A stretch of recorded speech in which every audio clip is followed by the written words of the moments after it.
Durante a primeira sessão da Comissão de Educação, presidida pelo deputado Nicolas Ferreira, o deputado pastor Marco Feliciano denunciou o tratamento diferenciado dado aos parlamentares de direita, apontando que todos os parlamentares estão legitimados a representar a população por terem recebido seus votos. Feliciano lembrou que Nicolas recebeu mais de 1,5 milhão de votos, mas mesmo assim a extrema esquerda insiste em tratá-lo como se fosse um deputado menor, assim como faz com todos os conservadores. Feliciano disse: Vossa Excelência tem capacidade, Vossa Excelência foi ungido por 1,5 milhão de votos e então tem toda a legitimidade para se assentar nessa poltrona. Infelizmente, a democracia relativa brasileira faz com que existam pessoas que imaginam de fato que todo deputado conservador seja menor que os demais. Isso se trata de uma arrogância sem tamanho de pessoas que deveriam, de fato, lutar pela democracia. Ao falar dos assuntos que devem ser tratados pela comissão, lembrando os altíssimos índices de analfabetismo funcional no Brasil e relembrando situações como a da carteirinha de identificação dos estudantes, ao falar sobre a UNE e a UBS, o deputado mencionou o nome da deputada Alice Portugal, que exigiu imediatamente direito de resposta. Quando Nicolas Ferreira explicou que o direito de resposta se aplica quando há uma menção agressiva a outro parlamentar citando-o pelo nome e não simplesmente por utilizar um vocativo, houve uma intensa gritaria e bate-boca para dizer que Nicolas não estaria seguindo o regimento. Há mais de 10 anos, a Folha Política atua noticiando fatos, discursos, argumentos e denúncias que são obliteradas pela velha imprensa. Nosso veículo de imprensa dá voz às vozes conservadoras, ao anticomunismo, à defesa dos direitos fundamentais e da liberdade de expressão e de imprensa, além de trazer ao público os vídeos dos pronunciamentos de autoridades para que o público possa formar sua própria opinião sobre o que foi dito e não precise depender de relatos de terceiros. Quem controla a informação, controla em última instância a realidade. Grupos monopolísticos e cartéis que se associam com o intuito de barrar informações contrárias ou inconvenientes atuam em conluio com a finalidade de aniquilar qualquer mídia independente, eliminando o contraditório e a possibilidade de um debate público amplo, honesto, abrangendo todos os feixes e singularidades dos mais diversos espectros políticos. Controlando as informações, o cartel midiático brasileiro tenta excluir do debate e, em última instância, da vida pública, os conservadores e os veículos que dão voz a essas pessoas. A renda da Folha Política está sendo confiscada a mando do ministro Luiz Felipe Salomão, ex-corregedor do TSE, com respaldo e apoio de Luiz Roberto Barroso, Alexandre de Moraes e Edson Fachin. A decisão confisca de forma indiscriminada todas as receitas advindas do YouTube, indicando claramente que a intenção não é a de excluir conteúdos específicos, mas sim de calar o canal e eliminar o jornal. Há mais de 32 meses, toda a nossa renda é retida sem qualquer justificativa jurídica. O inquérito administrativo segue sendo transmitido de corregedor em corregedor e já está no quarto relator, o ministro Raul Araújo, enquanto a renda de pessoas e empresas segue sendo confiscada dia após dia. Se você apoia o trabalho da Folha Política e pode ajudar a evitar que o jornal seja fechado, doe qualquer valor à empresa Raposo Fernandes por meio do Pix, cujo QR Code está visível na tela, ou por meio do código ajude@folhapolitica.org. Caso não utilize Pix, há a opção de transferência bancária para a conta da empresa Raposo Fernandes, disponível na descrição deste vídeo e no comentário fixado no topo. Há mais de 10 anos, a Folha Política vem mostrando a realidade da política brasileira e quebrando barreiras do monopólio da informação. Com a sua ajuda, poderá se manter firme e continuar a exercer o seu trabalho. pix@folhapolitica.org. Assim.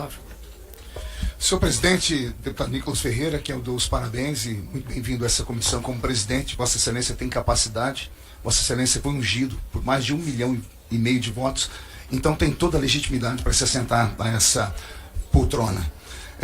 Infelizmente, a democracia relativa brasileira faz com que existam pessoas que imaginam de fato que todo deputado conservador ele seja menor do que os demais. Isso se trata de uma arrogância sem tamanho de pessoas que deveriam, de fato, lutar pela verdadeira democracia. A Comissão de Educação tem vários temas a ser abordados. De fato, a educação brasileira precisa ser discutida, muito mais do que a educação, o ensino brasileiro. É fato que nossas crianças saem da escola sem saber ler e escrever, e quando sabem ler e escrever, não conseguem interpretar aquilo que leram e escreveram. O índice de analfabetismo funcional no Brasil supera a de todo o mundo. Então nós precisamos de fato consertar isso. Existem algumas situações, senhor presidente, que nós deveríamos muito bem debater aqui nessa comissão, como por exemplo, a carteirinha de identificação dos estudantes do Brasil. Em 2020 nós tínhamos uma medida provisória que dava ao estudante brasileiro o direito de ter essas carteirinhas ao preço de 15 centavos, saindo lá do Ministério da Educação, e que, infelizmente, sabe Deus por quais forças, porque foi tudo de maneira muito oculta, a medida provisória acabou caducando. E a grande imprensa trouxe a notícia de que houve um acordo, um conluio entre o Partido Comunista do Brasil e, na época, o presidente da casa, que era Rodrigo Maia, para sepultar essa medida provisória que dava ao estudante o direito de ter a carteirinha gratuita. A UNE e a UBS, essas duas instituições quase que intocáveis, e eu gostaria de saber muito bem por que são intocáveis.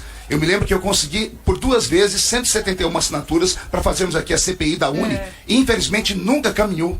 A UNE, que existe lastro e documentos que falam de desvios de dinheiro, a casa dos milhões, querida Alice Portugal. E nós nunca conseguimos estudar isso, nós não conseguimos vasculhar ou entender isso, porque esta casa sepultou por 2 vezes essa CPI. Então existem coisas que, de fato, nós precisamos lutar para que a educação brasileira chegue a um nível. E para concluir, senhor presidente, queria dizer que Vossa Excelência está num nível diferenciado. A qualidade dos deputados de esquerda tem melhorado muito. Já lhe chamam de presidente, coisa que não foi feito comigo da outra vez, quando eu fui presidente da comissão.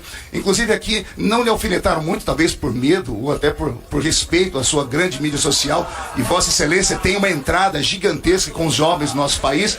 Então, Vossa Excelência tem um tratamento aqui a rigor. Parabéns, presidente Nicolas, que tudo aqui caminhe muito bem, viu? Eu espero que depois... Fui citada, presidente, gostaria de ter a palavra. Quem? Alice Portugal, fui citada. Eu gostaria... Só um minuto, por gentileza. Só um minuto, por gentileza. Eu espero que depois da fala do pastor Marco Feliciano eu continue sendo chamado de presidente. Eu não tenho nenhuma vaidade.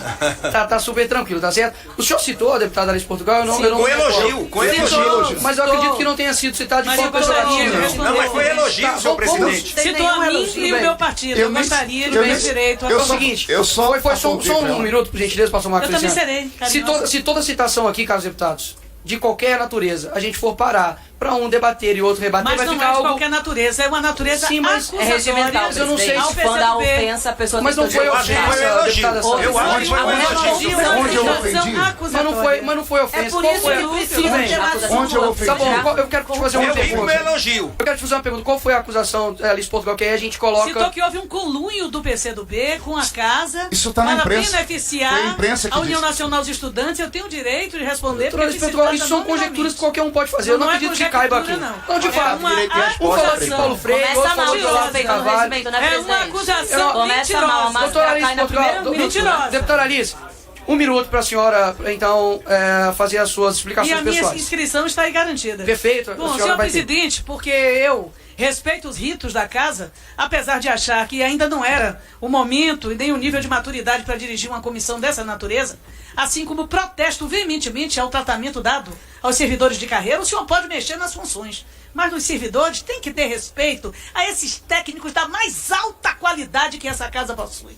Então, como servidora pública, o meu protesto veemente é uma posição absolutamente inédita aqui. Segundo, deputado Pastor Feliciano, que eu tenho todo o respeito, quero dizer, a União Nacional dos Estudantes é uma entidade consolidada de alto respeito e representatividade na sociedade brasileira. É a que está autorizada, sim, através dos diretórios acadêmicos, dos DCEs, através das UEs, a realizar a identificação dos seus estudantes, dos estudantes brasileiros. Realiza congressos democráticos gigantes. Se a extrema-direita não consegue se expandir, a não ser com fake news, através das redes sociais, entre os estudantes, na luta por direitos, por democracia nas universidades, pela garantia efetiva de melhores condições de ensino, pela diminuição das mensalidades, efetivamente é um problema de competência. A UNE é a voz dos estudantes. Obrigado. Próximo. Presidente Nicolas, primeiro desejar sucesso, boa sorte. É fato que o senhor não só tem energia, mas tem um conhecimento atual de fazer político. Para aqueles que recriminam a internet, estamos em 2024, a comunicação mudou e a forma de você comunicar e chegar às pessoas, informação e conhecimento é bem diferente dos anos 80. Presidente Nicolas, eu fui presidente da Comissão de Esporte ano passado, eu tenho certeza que o senhor vai saber dirigir muito bem essa comissão e fazer com que a educação, assim como o esporte, seja uma forma de unir as pessoas e não afastar. Mas, como eu vivo de resultado e vivi de resultado a minha vida toda, eu gostaria aqui de falar sobre o ranking internacional da QS World University Ranking, publicado no G1 na Globo em 2023, e que somente uma universidade está entre as 100 melhores do mundo, a Universidade USP. 5 universidades do nosso país, as 5 primeiras, 3 são Universidade de São Paulo. Na posição 220 a Unicamp, 371 a Universidade Federal do Rio de Janeiro, 409 a Universidade Estadual, a Unesp Paulista, e na quinta posição a Pontifícia, a Universidade Católica do Rio de Janeiro, na posição 595. Aonde eu quero chegar?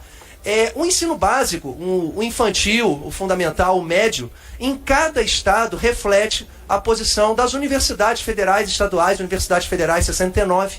Então eu acredito que o foco dessa comissão deve ser o ensino básico. São 178 mil escolas de ensino básico no nosso país. Dessas 178 mil, 38 milhões de alunos nas escolas públicas.